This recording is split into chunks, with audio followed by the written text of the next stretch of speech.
Hello नमस्कार साथियों, example 91 में आप सभी का स्वागत है दोस्तों, भाई बहनों। चलिए आज से हम लोग दिसंबर के लिए सीटेट का क्वेश्चन पेपर करने जा रहे हैं दोस्तों। वो भी इसके लिए जो भाई बहन बीएड किए हुए हैं उनके लिए है। एसएसटी का हम क्वेश्चन आंसर करवा रहे हैं। 30 का क्वेश्चन आंसर प्रत्येक दिन एक वीडियो डाला जाएगा एग्जाम्पल 91 पे चैनल पे दोस्तों। प्ले लिस्ट में जाके आप लोग जरूर से जरूर विजिट कीजिएगा, देखिएगा।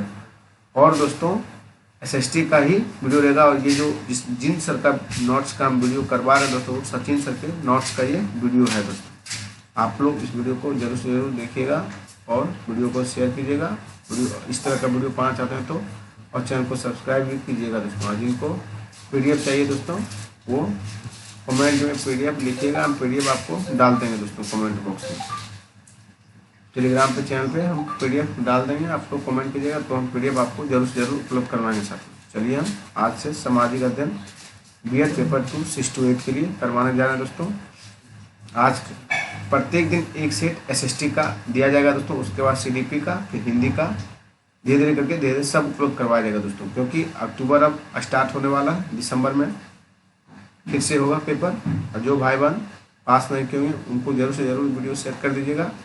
वो इस वीडियो को देख के इस बार सीटेट 6 to 8 क्लियर करने की कोशिश करेंगे दोस्तों। और बीपीएससी के लिए दोस्तों, बीपीएससी टीचर के लिए इस पर साइंस का एक सीरीज स्टार्ट किया गया, साइंस और आर्ट्स का दोस्तों एनसीईआरटी बेस्ड क्वेश्चन है। उसको जरूर से जरूर उसमें भाग लीजिए आप लोग और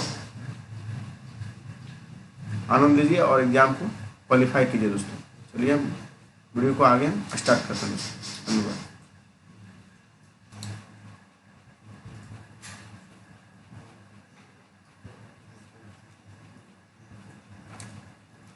देखिए क्वेश्चन नंबर 1 क्या बोल रहा है साथियों। क्वेश्चन नंबर 1 बोल रहा है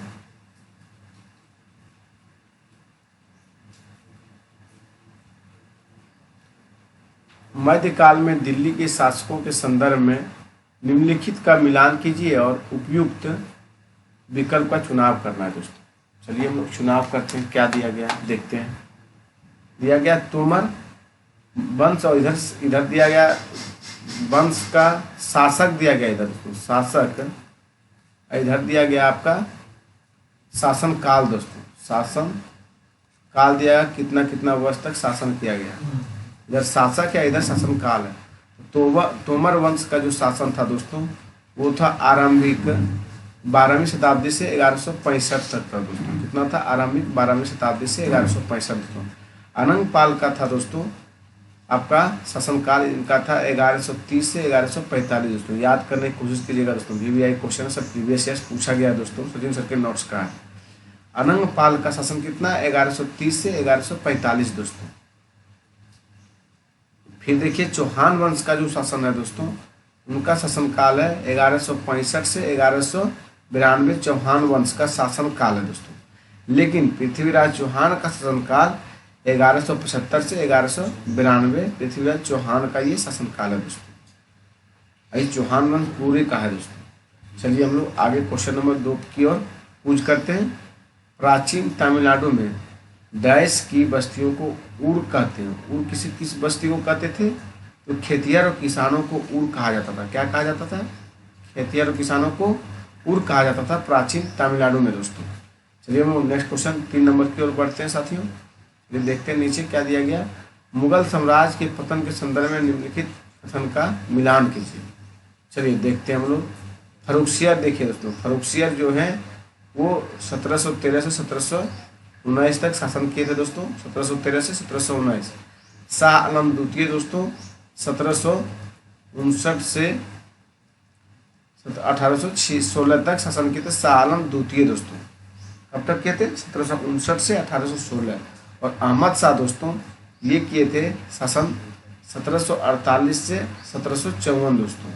1748 देखिए यहाँ पे मिसप्रिंट है दोस्तों, इसमें 3 होगा।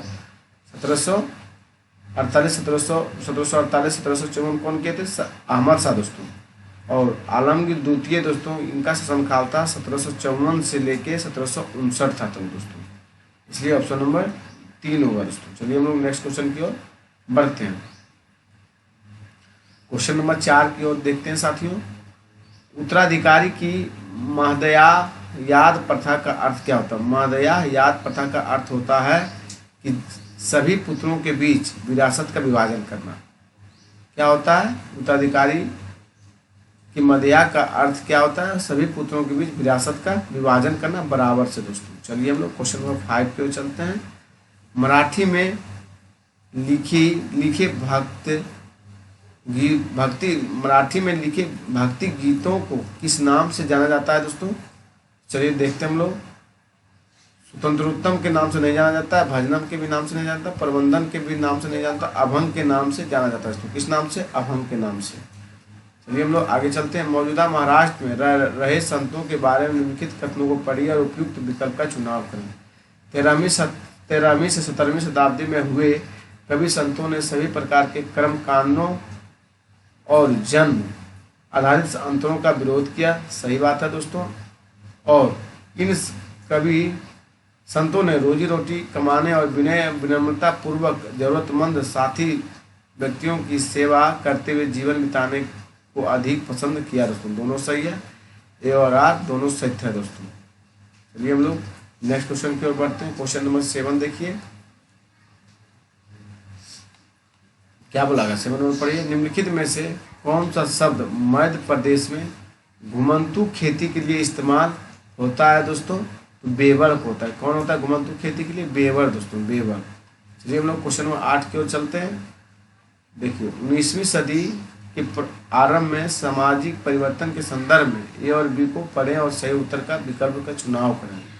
19वीं सदी में शुरुआत में ही हमें सामाजिक रीति रिवाजों और मूल्य मान्यताओं से संबंधित बहस, मुबाहिसे और चर्चाओं का स्वरूप बदलता दिखाई देता है। सही बात है दोस्तों। और देखिए इसकी एक अहम वजह यह थी कि संचार के नए तरीके जैसे किताबें, अखबार और पत्रिकाएं और पर्चे छपाने का विकास। ए और आर दोनों सही है दोस्तों और व्याख्या भी सही है साथियों। हम लोग नेक्स्ट क्वेश्चन की ओर बढ़ते हैं। क्वेश्चन नंबर 9 है। देखिए ए और आर को पढ़ें और सही उत्तर का चयन करना है। Doctor B R. अम्बेडकर ने बचपन में रोजमर्रा की जिंदगी में जातिगत पक्षपात झेला। ये आपका गलत है दोस्तों। Doctor B R. अम्बेडकर के पिता एक सैनिक स्कूल में पढ़ाते थे। ये आपका सही है दोस्तों। दोनों देखिए दोनों सही है, लेकिन व्याख्या दोनों का सही नहीं है दोस्तों। और आर दोनों सही है, लेकिन आर सही व्याख्या नहीं करता एक ही दोस्तों, इसलिए हम लोग 2 को टिक करेंगे। चलिए हम लोग आगे चलते हैं। क्वेश्चन नंबर 10 देखते हैं। निम्नलिखित ए और आर को पढ़िए और उपयुक्त विकल्प का चयन कीजिए। ई रामास्वामी ने भूतपूर्व मद्रास प्रेसिडेंसी में स्वाभिमान आंदोलन शुरू किया। सही बात है। उन्होंने ऐसे लोगों को समाज में जातिगत भेदभाव के खिलाफ संघर्ष कराने के लिए किया। दोनों सही है दोस्तों। ये और आर दोनों सही है और व्याख्या भी सही है दोस्तों। ये हम लोग आगे चलते हैं। 11 नंबर देखते हैं। किसने जिन्ना को द्विराष्ट्र सिद्धांत का विरोध किया दोस्तों? तो आप सभी साथी जान रहे हैं, बी सावरकर ने किया था द्विराष्ट्र सिद्धांत का विरोध। सॉरी दोस्तों, मौलाना आज़ाद ने किया था दोस्तों। किसने किया था? मौलाना आज़ाद ने किया था साथियों। द्विराष्ट्र सिद्धांत का विरोध किसने किया था जिन्ना का? मौलाना आज़ाद साथियों, मौलाना आज़ाद। चलिए क्वेश्चन नंबर 12 चलते हैं हम लोग। 1857 के विद्रोह के बारे में निम्नलिखित कथनों पर विचार करना है। देखिए 1857 के विद्रोह के बारे में निम्नलिखित कथनों पर विचार करना है। तो देखिए मई 1857 में भारी विद्रोह करने गलत है, नहीं हुआ था दोस्तों। यह उपनिवेशवाद के विरुद्ध सबसे बड़ा अप्रतिरोधी पेसिव आंदोलन था दोस्तों। ये आपका सही है, ये भी गलत है दोस्तों। देखिए गलत इसलिए है कि यहाँ कौन सही नहीं है पूछा दोस्तों, तो आपका 2 सही नहीं है और ये सब आपका सही है। निगेटिव का निगेटिव ही होगा ना। चलिए हम लोग 13 नंबर चलते हैं।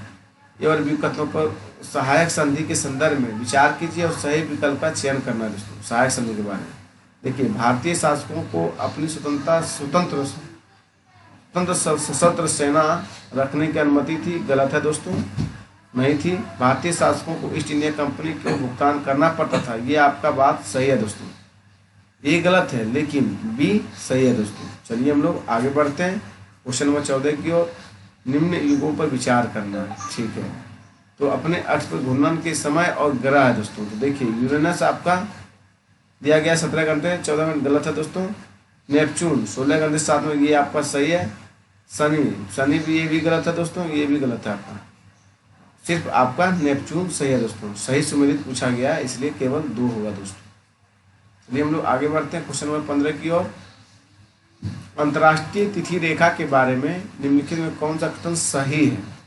तो अंतर्राष्ट्रीय तिथि रेखा एक सीधी रेखा है जो उत्तरी ध्रुव से दक्षिणी ध्रुव से जोड़ती है, ये गलत है दोस्तों। अंतर्राष्ट्रीय तिथि रेखा केवल जलीय भाग से होकर गुजरती है, ये आपका सही है दोस्तों। अंतर्राष्ट्रीय रेखा जो है केवल जलीय भाग से होकर गुजरती है दोस्तों। चलिए हम लोग आगे बढ़ते हैं दोस्तों क्वेश्चन नंबर 16 की ओर। ए और आर को पढ़िए और उपयुक्त विकल्प का चयन कीजिए। अपने स्थान से ध्रुव तारे का कोण मापकर अपने स्थान का अक्षांश जान सकते हैं, सही बात है दोस्तों। विषुवत वृत्त से दोनों तरफ ध्रुवों के बीच दूरी पृथ्वी के चारों ओर वृत्त का 1/4। ए और आर दोनों सही, व्याख्या सही है दोस्तों। ए और आर दोनों सही है, लेकिन आर ए का सही व्याख्या नहीं है दोस्तों आपका। चलिए क्वेश्चन नंबर नेक्स्ट 17 नंबर दोस्तों। जब हम एक भारतीय शहर से जापान की राजधानी टोक्यो 130 डिग्री 45 डिग्री पूर्व की यात्रा करते हैं, तब हम कितने घंटे अर्जित करेंगे या गंवाएंगे? शहर तक पहुंचने के लिए लगने वाले आवश्यक समय को हम नज़रअंदाज कर दें तो लगभग 4 घंटे का समय गंवाएंगे दोस्तों और नज़रअंदाज करेंगे। चलिए हम लोग आगे बढ़ते हैं। महासागरीय परपट्टी के मुख्य खनिज कौन कौन से दोस्तों? तो महासागरीय में देखिए मैग्नीशियम होता है, एल्युमिनियम नहीं होता, ये भूपट्टी पे होता है, और आपका सिलिका होता है दोस्तों, और निकेल भी भूपट्टी पे होता है दोस्तों। इसलिए ए और आर आपका हो जाएगा ए और सी सही दोस्तों, ए और सी सही होगा। चलिए हम लोग नेक्स्ट क्वेश्चन की ओर बढ़ते हैं। क्वेश्चन नंबर 19 देखिए। एक व्यक्ति ने किसी क्षेत्र का दौरा किया और वहां उसे बांज, एज और बीज के पेड़ तथा फिजेड़ मोनाली पक्षी मिले। उसने निम्न में से किस वनस्पति क्षेत्र का दौरा किया था साथियों? उसने दोस्तों शीतोष्ण पर्णपाती वन का दौरा किया था। किसका? शीतोष्ण पर्णपाती वन का दौरा किया था दोस्तों। ये नेक्स्ट क्वेश्चन की ओर चलते हैं हम लोग। 20वां क्वेश्चन की ओर चलते हैं। किस क्षेत्र में बहुत ही सीमित प्राकृतिक वनस्पति मिलती है? तो दोस्तों इंद्रा क्षेत्र में मिलती है। किस क्षेत्र में? इंद्रा, टुंड्रा होना चाहिए दोस्तों, लेकिन यहाँ इंद्रा दिया। टुंड्रा क्षेत्र में काफ़ी प्राकृतिक वनस्पतियाँ मिलती है साथियों। क्वेश्चन नंबर 21 चलते हैं हम लोग। ए और आर के आधार पर सही विकल्प का चयन करें। महासागर का जल लवणीय एवं खारा होता है, सही है दोस्तों। महासागर के जल में बड़ी मात्रा में घुले हुए लवण होते हैं, आपका दोनों सही है दोस्तों, और व्याख्या भी सही है साथियों। ए और आर दोनों सही है, आर की सही व्याख्या भी है दोस्तों। चलिए हम लोग क्वेश्चन नंबर 22 की ओर चलते हैं। पवन के निक्षेपण को कहा जाता है, क्या कहते हैं दोस्तों? लोयस कहते हैं। पवन के निक्षेपण को लोयस कहते हैं। जिस स्थान पर कोई नदी किसी अन्य जलराशि में मिलती है उसे क्या कहते हैं साथियों? नदी मुहाना कहते हैं। उसे क्या कहते हैं? नदी मुहाना दोस्तों। चलिए हम लोग क्वेश्चन नंबर 24 की ओर बढ़ते हैं। निम्न सूचीबद्ध लक्षणों पर विचार कीजिए और वनों के प्रकार की पहचान कीजिए। चलिए देखते हैं हम लोग। रोजवुड, पहले 1 नंबर देखिए। ये वन सघन और यहाँ सालों भर वर्षा होती है, सही बात है दोस्तों। रोजवुड, आबनूस, महोगनी, इस प्रकार के वनों महत्वपूर्ण वृक्ष है, सही बात है। ये वन भूमध्य रेखा और उष्णकटिबंधीय पास पाए जाते हैं। विकल्प में देखिए किस तरह के वन, ये वन नहीं होगा आपका। उष्णकटिबंधीय सदाबहार वन का उदाहरण है दोस्तों, ये भी नहीं होगा। चलिए हम लोग आगे चलते हैं। सतत विकास का अर्थ क्या होता है साथियों? सतत विकास का अर्थ होता है इस सभी तरह के संसाधनों के संरक्षण करना और केवल आवश्यकता अनुसार उपयोग करना तथा भविष्य के लिए बचाना दोस्तों। चलिए हम लोग आगे चलते हैं। 26 नंबर देखिए। चीन और मलेशिया और इंडोनेशिया निम्न में से किस खनिज का अग्रणी उत्पादक देश है दोस्तों? तो टीन का। किसका है? टीन का साथियों। चलिए हम लोग क्वेश्चन नंबर 27 की ओर बढ़ते हैं साथियों। क्वेश्चन नंबर 27 देखिए। सीढ़ीनुमा खेती में जमीन के छोटे टुकड़े के किनारे को ऊपर उठा दिया जाता है ताकि पानी टुकड़ों के भीतर रुका रहे। ताकि क्या होगा? पानी टुकड़ों के भीतर रुका रहे दोस्तों, इसलिए उठा दिया जाता है। चलिए हम लोग क्वेश्चन नंबर 28 देखते हैं साथियों। 28 में दिया गया है, एक बाजार में पक्की दुकानें वे होती है जहाँ के कर्मचारी नियमित होते हैं। सही बात है दोस्तों, पक्की दुकानें का मतलब वही हुआ जिनके पास शहर, पंचायत और नगर निगम का लाइसेंस होता है। ए और बी दोनों सही है दोस्तों, और सी और डी गलत है दोस्तों। चलिए ऑप्शन नंबर 2 सही है इसमें। चलिए 29 क्वेश्चन 29 देखते हैं हम लोग साथियों। नगर निगम में चुने गए सदस्यों को कहते हैं। दोस्तों वीडियो अगर अच्छा लगता है भाई एवं बहनों को तो वीडियो को दबा के शेयर कीजिए, और वीडियो को लाइक भी कीजिए, और चैनल को सब्सक्राइब भी कीजिए, और कमेंट भी करना नहीं भूलिए। पीडीएफ चाहिए तो कमेंट जरूर से ज़रूर कीजिए, और वीडियो को जरूर से ज़रूर देखिए, क्योंकि बीएड वाले को बिना 6 to 8 पास किए कोई उपाय नहीं है साथियों। क्योंकि जो भाई बहन 1 to 5 पास किए हैं उनका बेकार हो गया दोस्तों, क्योंकि वो डीएलएड के लिए है दोस्तों अब सिर्फ। इसलिए 6 to 8 पास करने के लिए अभी से ही जान जीव लगाइए, तभी पास हो पाए, क्योंकि इसका सिलेबस थोड़ा हार्ड है दोस्तों। चलिए हम लोग आगे देखते हैं, या अभी से धीरे धीरे पढ़ेंगे, दिसंबर तक में अच्छा से कंप्लीट कर लेंगे दोस्तों। नगर निगम में चुने गए सदस्यों को क्या कहते हैं? तो पार्षद कहते हैं दोस्तों। क्या कहते हैं? पार्षद। मुख्यमंत्री और अन्य मंत्रियों को कौन नियुक्त करता है साथियों? तो राज्यपाल करता है। मुख्यमंत्री और अन्य मंत्रियों को कौन नियुक्त करता है? राज्यपाल करता है दोस्तों। धन्यवाद दोस्तों, आज का सेशन यही समाप्त होता है।